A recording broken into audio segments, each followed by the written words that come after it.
صلو علی الحبیب صلی اللہ تعالی علی محمد. الحمدللہ اس وقت ذہنی آزمائش سیزن 13 کے فائنل میں ہم موجود ہیں. گجرات شہر ہے اور سیگمنٹ ہے آئیے سیکھیں کچھ خاص. سوال ہے ہماری دنیا میں کل کتنے کیڑے ہیں، انسیکٹس؟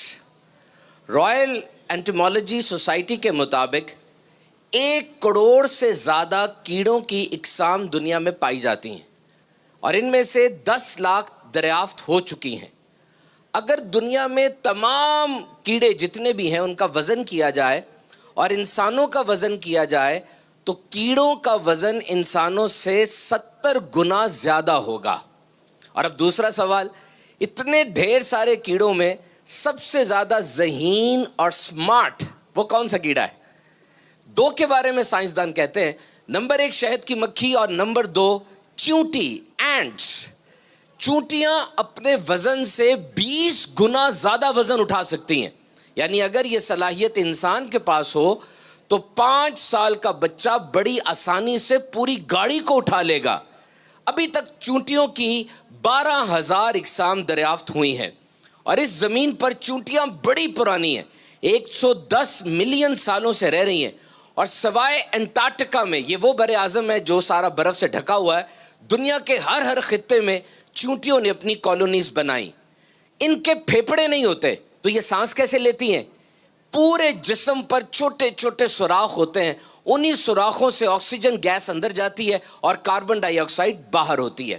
چونٹیوں کے کان بھی نہیں ہوتے تو یہ کیسے سنتی ہیں؟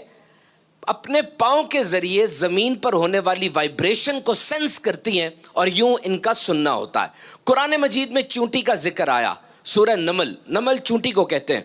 ایک چونٹی بولی اے چونٹیوں، غور سے سنیے گا، ایک چونٹی بولی اے چونٹیوں اپنے گھروں میں چلی جاؤ، تمہیں کچل نہ ڈالیں کہیں سلیمان علیہ السلام اور ان کے لشکر بے خبری میں. علماء کرام فرماتے ہیں کہ یہ چونٹی جو بولی تھی جس نے باقی چونٹیوں کو وارننگ دی تھی وہ مادہ چونٹی تھی، فیمیل تھی، یعنی وہ کوئین تھی پورے اس کالونی کی. اب میرے سامنے اس وقت university of Miami school of marine and atmospheric science کی تحقیق ہے.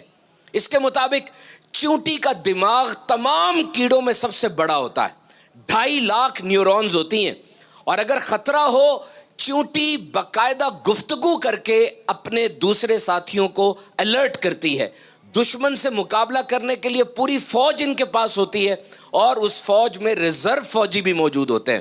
اور چونٹی کی کالونی کو اگر دیکھا جائے آپ کو جدید انسانی کالونی کی طرح لگے گی. کھانے کے سٹور روم الگ ہوتے ہیں، وارننگ کا سسٹم الگ ہوتا ہے، اکٹھے ہو کے جنگ کرنے کا نظام الگ ہوتا ہے. اب سوچئے اتنا چھوٹا سائز ہے چونٹی کا، 0.72 ملی میٹر، لیکن اس کے اندر طاقت کیسی ہے. ایک چونٹی جب اپنے بل سے نکلتی ہے دور جاتی ہے، کھانا حاصل کرتی ہے، سیدھا دوبارہ اپنے بل میں آتی ہے، کسی اور جگہ نہیں جاتی اور اپنے بل کا راستہ بھی نہیں بھولتی.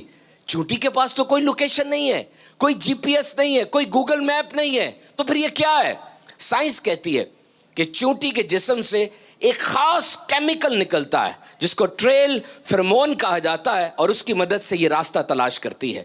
تو یہ عجائبات ہیں، نشانیاں ہیں ایمان والوں کے لیے، عقل والوں کے لیے. ادھر دیکھیے سمندر کے اندر اتنی بڑی ویل مچھلی تیر رہی ہے، 1,80,000 کلو وزن ہے اس کا، اور دن میں کھانا کتنا کھاتی ہے؟ 3600 کلو.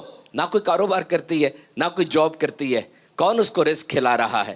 دنیا میں کتنے درخت ہوں گے؟ ایک اندازے کے مطابق 3 کھرب درخت ہیں. جہاں بھی چلے جائیں درخت کو کاٹیں اندر سے لکڑی نکلے گی، لیکن کسی درخت پہ آم لگ رہا ہے، کسی پر مالٹا لگ رہا ہے، کسی پر شہتوت لگ رہا ہے. کون ہے وہ جس کی یہ سب کاریگری ہے؟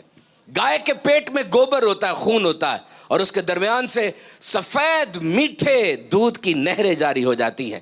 ہوائی جہاز پہ غور کریں، جو ہوائی جہاز ہوا میں اڑ رہا ہوتا ہے، اس کو سنبھالنے کے لیے پورا ایک نظام ہوتا ہے. بلکہ کہتے ہیں کہ جتنی بھی جابز ہیں اس میں سب سے زیادہ ٹینشن والی جاب اس کی ہوتی ہے جو جہاز کو ٹیک آف اور لینڈ کرواتا ہے.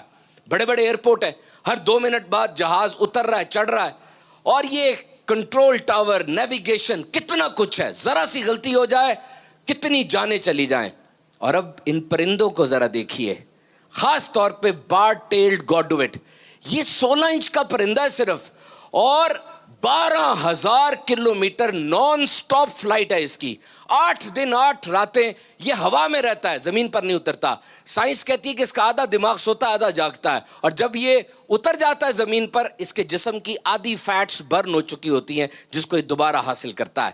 قرآن مجید میں آیا، اور کیا انہوں نے اپنے اوپر پر پھیلاتے ہوئے سمیٹتے ہوئے پرندے نہ دیکھے، انہیں رحمان کے سوا کوئی نہیں روکتا. تفسیر صراط الجنان میں آیا، عقل مند لوگ کائنات میں غور و فکر کرتے ہیں، ان کا مقصد اللہ تعالیٰ کی عظمت و قدرت کا زیادہ علم حاصل کرنا ہے، پھر ان کی زبانیں اللہ کی عظمت کے ترانے پڑھتی ہیں.